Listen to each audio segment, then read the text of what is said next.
오늘은 예레미야가 4장의 말씀을 중심으로 하나님이 하시면 금도 변질된다라고 하는 제목의 말씀을 전하고자 합니다.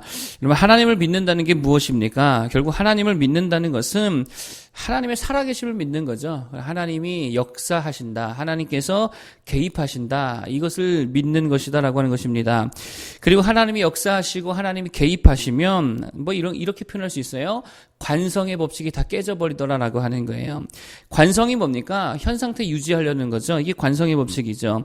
앞으로 계속 전진하고 있으면 어떤 게 관성이에요? 계속 전진하려 하는 거고, 가만히 버티고 서 있다라고 한다면 계속 버티고 있으려 하는 거고, 뭔가 갑갑하고 답답하고 그렇다라고 한다면 계속 답답해야 될 것 같고 갑갑해야 될 것 같은 거, 또 우울할 때는 계속 우울하려 그러고, 힘들면 계속 힘들어하고, 문제 해결이 안 되면 계속 해결되지 않은 상태로 있으려 하는 이 모든 관성의 법칙들이 하나님이 개입하시면 다 깨져버리더라라고 하는 것입니다. 여러분, 이 모든 관성의 법칙은요, 하나님이 개입하실 때에 아무런 힘을 쓸 수 없다라고 하는 것입니다. 그래서 1절에 보니까 뭐라고 말하냐면, 한 1절, 2절까지 한번 보겠습니다. 1절, 2절 함께 같이 보겠습니다. 시작. 슬프다. 어찌 그리 금이 빛을 잃고 순금이 변질하였으며 성소의 돌들이 거리 어기마다 쏟아졌는고, 순금에 비할 만큼 보배로운 시온의 아들들이 어찌 그리 토기장이가 만든 질 항아리 같이 여김이 되었는고. 아멘. 이건 무슨 말입니까? 하나님이 개입하시면 순금도 변할 수 있다라고 하는 겁니다. 여러분 보세요. 순금은 원래 변해요, 안 변해요? 원래 안 변하지. 안 변하니까 순금이라 그러죠. 이게 금의 관성이라면 관성이라 할 수 있겠죠. 계속 순금으로 있으려 하잖아요. 그리고 실제로도 그렇습니다. 그런데 하나님이 개입하시면 금도 편질될 수 있다는 거예요. 여러분, 이스라엘이 참 견고했다라 그러죠. 절대로 무너지지 않을 것 같아 보였습니다. 여러분, 예루살렘의 그 성곽이 얼마나 견고해 보입니까? 얼마나 철옹성같이 보입니까? 계속 견고하려고 했던 모습이다라고 하는 것이죠. 근데 하나님이 개입하시니까, 하나님이 치시니까 어떻게 돼요? 그 견고해 보이는 성읍도 한순간에 다 무너지더라라고 하는 것입니다. 이 반대의 경우도 얼마든지 있을 수 있겠죠. 아브라함과 사라만 생각한다 하더라도 그들은요, 불임 부부였습니다.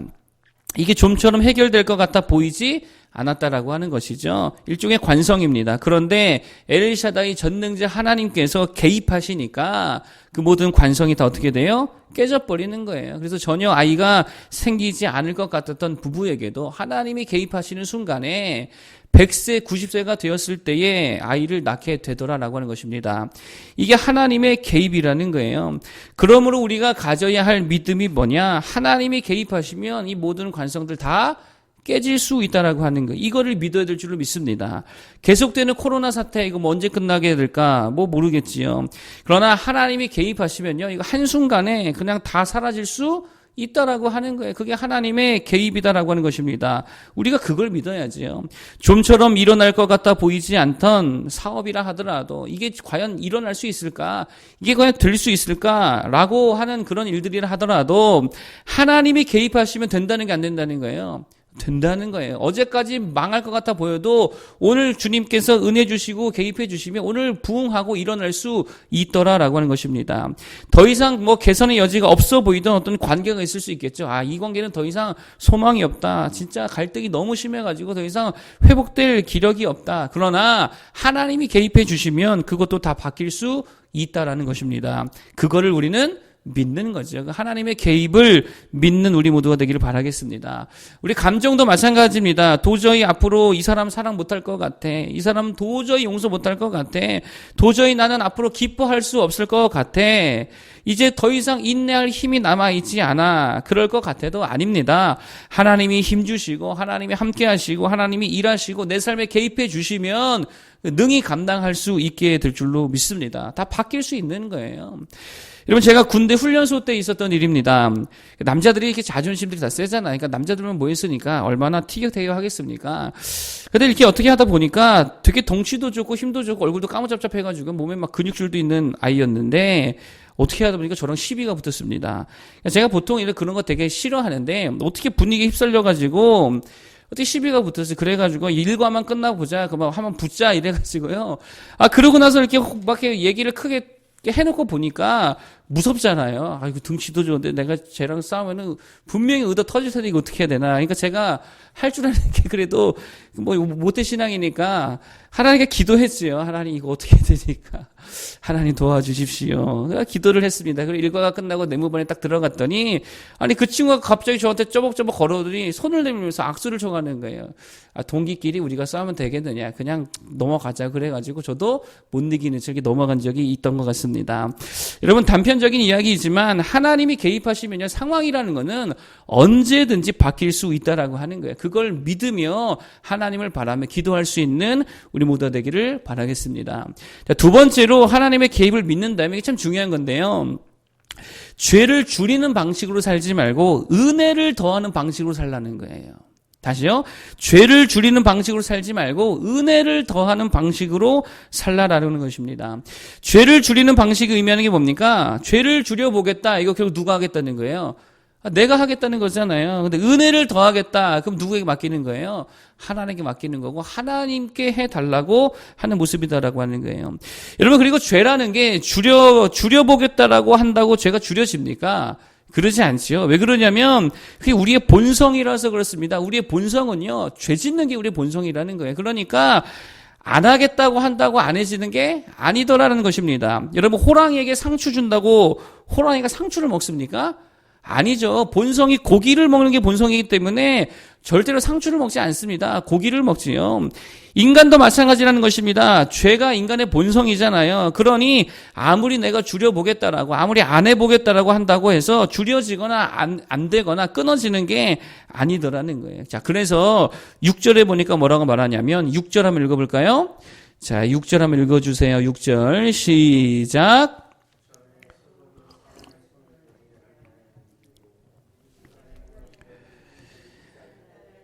제가 소돔의 죄악보다 무겁도다. 아멘. 자, 무슨 말입니까? 따지고 봤더니 소돔이나 유대인, 예루살렘이나 거기서 거기라는 거예요. 보세요. 여러분 유대인들이 어떤 사람들입니까? 하나님의 백성들이잖아요. 말씀이 있었잖아요. 말씀 따라 죄 안 지으려고 살려고 했던 사람들이 유대인이었습니다. 그런데 지나고 보니까 소돔이나 고모라나 유대인들이나 거기서 거기라는 거예요. 똑같더라는 거예요. 죄 짓는 일에 있어서는 다 똑같더라라고 하는 것입니다. 그러므로 그거를 줄여보겠다라고 하는 방식으로 덤비면 되지도 않는다는 거예요. 접근은 방식이 완전히 달라져야 될 줄 믿습니다. 어떻게 달라져야 되냐? 말씀드렸죠. 뭐를 더하는 방식으로 살자? 은혜를 더하는 방식으로 나아가야 된다는 거예요. 은혜가 더해지면 성령이 더해지고 성령 충만, 말씀 충만, 은혜 충만하면 또 예수 그리스도로 충만하고 복음으로 충만하고 십자가로 충만하면 죄는요 자연스럽게 줄어드는 거예요. 자연스럽게 끊어지는 거예요. 왜요? 은혜가 임하면 본성이 변해버리기 때문입니다. 여러분 그 방식으로 가야 된다는 거예요. 여러분 비단 죄의 문제만이 아니죠. 모든 게 다 그렇습니다. 내가 뭘 잘해보려고 하는 방식으로 사는 게 아닙니다. 언제나 우리는 뭐를 더하자고요? 하나님의 은혜를 더하는 방식으로 살아야 된다는 거예요. 결혼도 제가 말씀드렸죠. 그 전적으로 하나님의 은혜 아닙니까? 내가 잘하려고 해서 될 게 아니라는 거예요. 정말 하나님 이 가정에 이 결혼 생활에 하나님 은혜를 더해 주옵소서라고 할 때에 그 은혜가 부어질 때에 잘 된다라는 것입니다. 신앙생활도 마찬가지죠. 내가 잘하려고 하면 할수록 신앙생활하는 게 참 이상하지요. 신앙생활이란 내가 잘해보겠다라고 하면 남는 건 뭐냐면 실족하고 실망하고 상처 입는 것만 남게 되더라는 거예요. 어제도 이제 청년들과 이제 저희가 좀 이렇게 운동을 하고 오면서 어떻게 하다 보니까 한 청년과 둘이 낳게 되었습니다. 우리 교회 다니는 청년은 아닌데 운동하고 이제 둘이 낳게 되었는데요. 얘기하다 보니까 이제 엄마가 신앙생활 좀 하다가 안 하시는데 엄마가 그렇게 열심히 했대요. 그래서 기독교 카페를 운영하면서요. 막 많은 사람들과 소통하면서 좋은 자료도 공유해가면서 굉장히 열심히 했는데 엄청나게 열심히 하다 보니까요. 실족당하는 일들이 많을 거 아니에요. 그런데 그거를 결국 넘어가지 못하고 그거 은혜로서 해결해야 되는데 그저 사람이 상처 주고 하는 것 때문에 완전히 무너져가지고 지금은 완전히 불신자보다 더 불신자처럼 거의 안티 그리스도인이 되었더라라고 하는 이야기를 들었습니다. 그게 왜 그렇습니까? 내 열심으로 하면 그렇게 될 수밖에 없다라고 하는 거예요. 그렇게 하는 거 아닙니다. 정말 신앙생활 가운데 뭐가 더해져야 되냐면 은혜가 더해지도록, 그래서 그 은혜가 나를 이끌어 가도록, 은혜가 나를 감당케 하도록 해야 된다는 거예요. 직장생활도 마찬가지죠. 내가 잘하려고 한다고 잘 되는 게 아닙니다. 못돼 먹은 상사들이 있잖아요. 진짜 인간 같지도 않은 사람들이 있잖아요. 나랑 또 잘 맞지도 않는 일들을 내가 어떻게 잘할 수 있겠습니까? 반드시 무조건 뭐가 있어야 되냐면요, 은혜가 있어야 될 줄로 믿습니다. 하나님의 개입이 있을 때에 잘 감당하고 잘할 수 있다는 거예요. 그 대표적인 예를 성경에서 찾는다고 한다면 야곱이죠.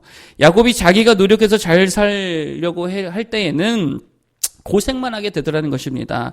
거기에다가 형과 원수 되어가지고요, 죽게 생겼다라는 것이죠. 그런데 은혜를 더하는 방식으로 주여 은혜 주옵소서, 축복해 주옵소서, 주님이 나에게 은혜 주지 않고 축복해 주지 않으면 나는 한 발자국도 갈 수 없습니다. 그 방식으로 갔던 일이 더 잘 풀리더라라고 하는 것입니다.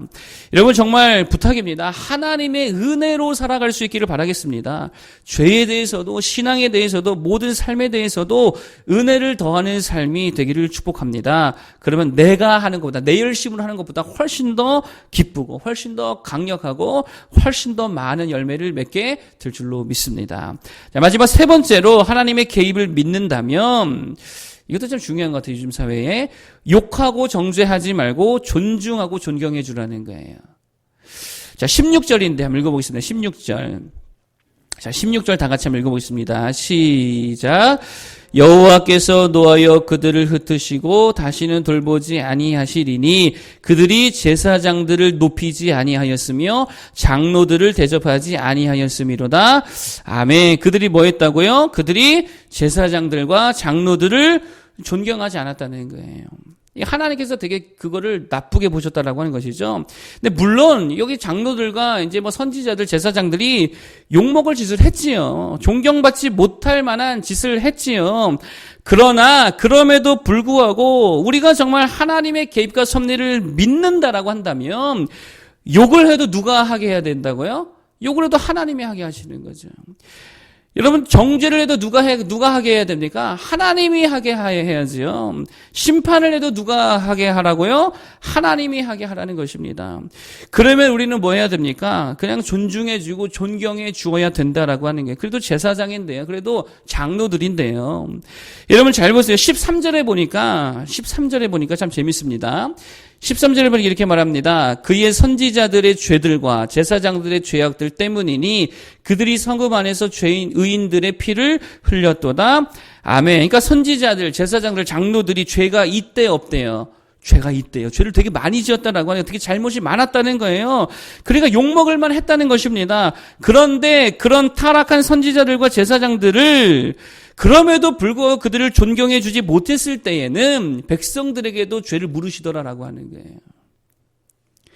여러분, 그래서 정말입니다. 부모나 스승이나 목회자나 대통령이나 조롱하잖아요. 하나님이 싫어하십니다. 그 사람이 잘했든 못했든 이거는 이 판단은 나중에 할 판단이고 물론 비판할 수 있지요. 그러나 조롱하고 모욕하고 막 그냥 비난하고 그러잖아요. 그 하나님이 절대로 기뻐하시지 않는 모습이라는 거예요. 여러분 혹시라도 주변에 맨날 목회자 욕하고 조롱하고 대통령 뭐 모욕하고 누가 맨날 그런다.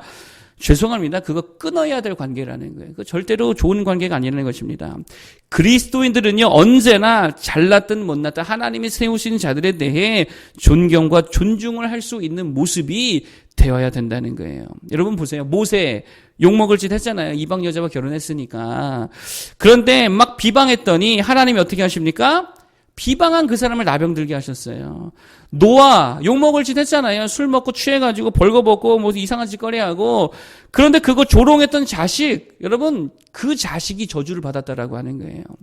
존경과 존중을 줄 수 있는 하나님의 마음을 품는 자를 되길 바라겠습니다.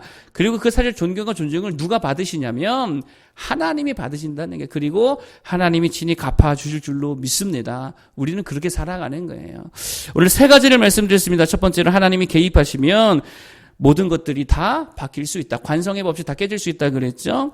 코로나도 하나님 개입하시면 그냥 한순간에 사라지게 될 줄로 믿습니다. 두 번째, 죄를 줄이는 방식이 아니라 뭐를 더하는 방식으로 살자? 은혜를 더하는 방식으로 살아가자. 그게 훨씬 더 강력하더라. 세 번째, 존경하고 존중해 줄 줄 아는 모두가 되자. 그러면 하나님이 그거 받으시고 다 갚아주실 줄로 믿습니다. 그렇게 선한 그리스도인으로서 살아가는 하나님의 능력과 개입을 믿는 신앙으로 살아가는 모두 되기를 바라겠습니다. 기도하겠습니다.